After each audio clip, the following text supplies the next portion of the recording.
Welcome to the only one extra video for the week in the for the Apple future. When Digimon Up was announced, I wasn't hyped about it. Because better to be safe than sorry later, I would play it after I play Digimon Story Times Treasure.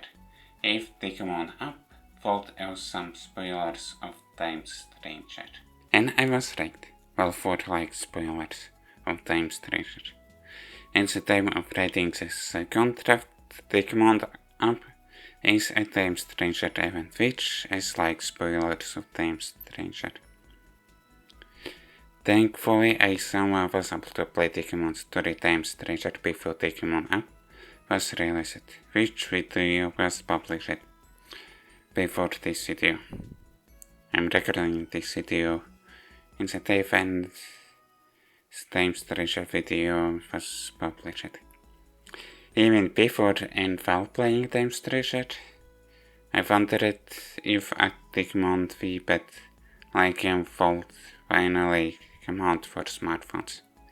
Like with partner Digimon having life cycles with reincarnations, branching Dig evolution like gear mistakes and maybe other stuff.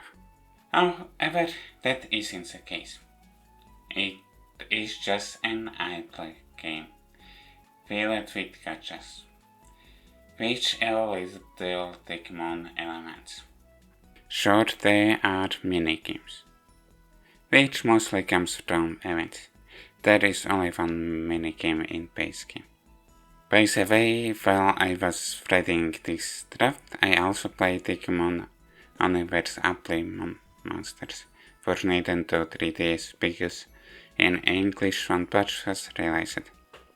Which video will come way later because I most likely will schedule it and I haven't finished playing it yet.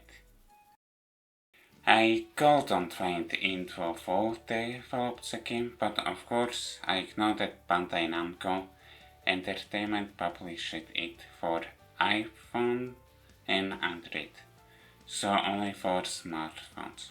The base game will be just playing by itself, no matter if it's Q and code and code. I don't know how to try to say. Good and good. Main campaign. Them dungeons, just top clans campaigns, or even in PvP. Only when the game is open. The game doesn't play by itself if it is closed. Still, there is some stuff that goes on when the game is closed. Supposedly, you can manually activate skill cards, but they are activated automatically, and it's done by default, and I haven't found a setting if it can be turned off. So then, is there anything the player actually has to do? The first impression is just that two are doing different caches for different things.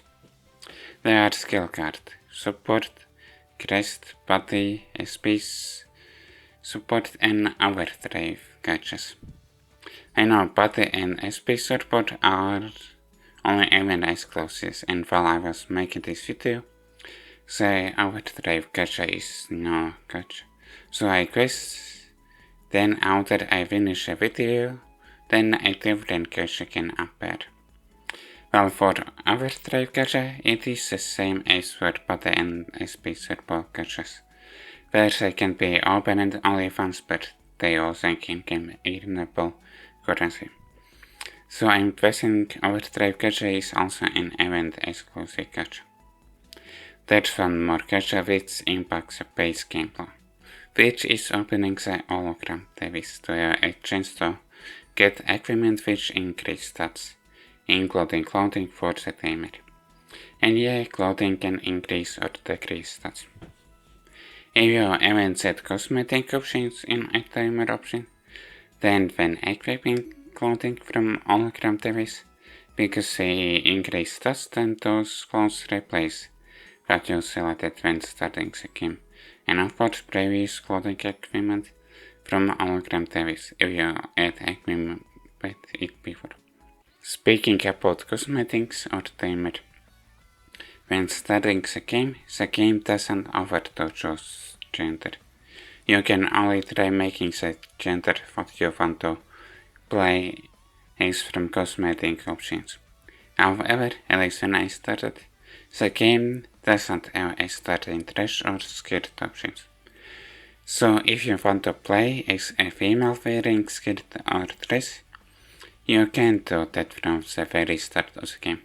You only can wear a skirt or dress if you are lucky enough and get it from the hologram TVs. Excluding male and female options for inclusivity isn't inclusive at all if you don't wear skirt or dress as starting options. If I already mentioned that there are multiple caches, then of course it has multiple passes. Yeah, multiple. Digital post, hologram, skill card and support passes. Really? I wonder if Birchir was in me cases that Birchir. I'm sitting near window which I closed. Hologram, skill card and support passes are only for those that they are referring to, and digital posts for everything more or less. All of them have a premium section. However, I don't know if buying or subscribing to a premium plan would unlock the premium sections for all or just for one battle pass. Now, it isn't like Digimon feedback. From what I'm guessing, because I tracked Digimon forward, it's the same features as Digimon feedback. Well, at least before Digimon 4 release. That those feedbacks. Digimon doesn't have a life cycle with reincarnations. It's only one Digivolve can Digivolve, no bonus from Digivolving, and take Digivolving in one way or other. There's no caring, including care mistakes, and maybe other stuff. So there's little to no amount of Digimon elements in a game which are Digimon instead. Sure, there are meat falls, and you can feed meat to the Digimon, but it isn't necessary for Digimon happiness, because that isn't a feature. The same with this discipline feature. Okay, I guess I managed to pronounce it. Digimon eating is just for stat increase and for extra effects for the Digimon. Of course, because there isn't a caring system, and of course, Digimon doesn't need to go to the toilet. Sure, there are many games. Well, just one in the base game, and it's just what it is. But it also takes a while to get access to it. Rest of the mini-games are event exclusive, which means if the event is scanned, then the mini-game is scanned, which happened while I was making this video. A little bit more about PvP. It is just a fake PvP, when the game plays by itself, or using different player stats, either if the player is online or not.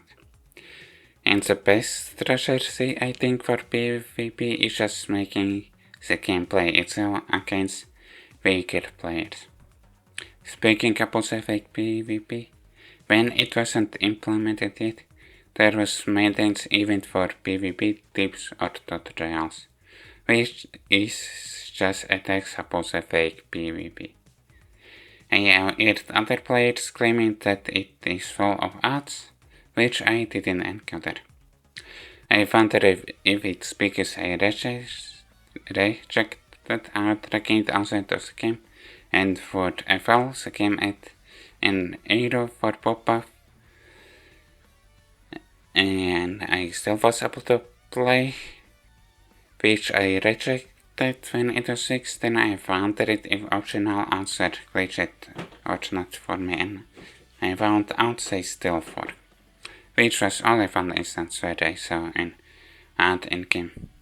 If they mean the game being full of optional ads, then yeah, I can agree to it. They are optional because if you want more rewards or want to more than 2 assets per day for a diamond dungeon, then you need to watch an ad. Yeah, each dungeon, including what it is in the camp, is accessible only twice per day without watching ads. I even get any ads just because of opening or closing menus or doing stuff like that. The friend list menu at first was confusing. I resaved a friend request and trying to accept opens that player's profile. First there's option to send a friend request. What do you mean that I need to send a friend request? Didn't say send me a phone. Turns out there are small icons for accepting or rejecting a friend request. Like if the button be confusing when accidentally opening the player profile for send the request. The button for sending a friend request shall be replaced with accepting the friend request. When a Digimon defaults, then Digimon Adventure Japanese stop original audio devolutions moves in place. Well, some version of it. I see the Digimon sprites are good, like the sprite for Kisgot, but sadly these sprites at the moment are only in this game. By the way, when closing the game, shortly afterwards, using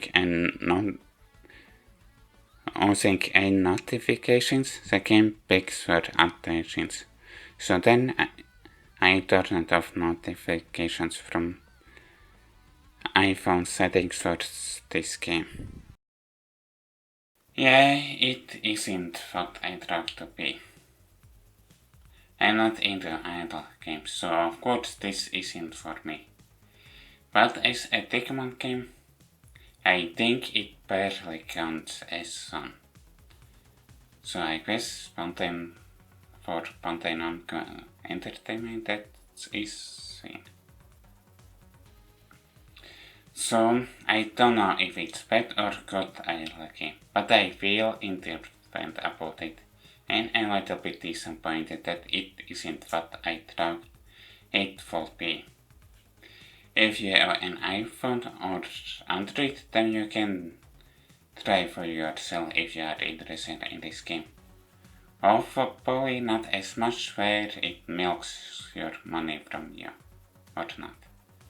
I don't know if I'll continue playing it, but if I will, then probably I will be replacing it with Digimon Allison whenever it gets released. And yeah, because the Digimon Up is live service game, then I published it as soon as the video was ready. So it will don't age as fast as if I had scheduled this video. Like I already needed to rephrase the script because the game was changed even a little bit. Like adding the overdrive gotcha. So it is an extra video for a week. And also I already automatically scheduled video. That's another reason why I figured to publish this video as an extra video. There won't be any There won't be any other extra videos in foreseeable future. Then again, maybe a video about Digimon Alliance will be an extra video for 1 week after it gets released for some of that week. I hope you enjoyed this video, and if you did, like the video, subscribe and comment. See you next time.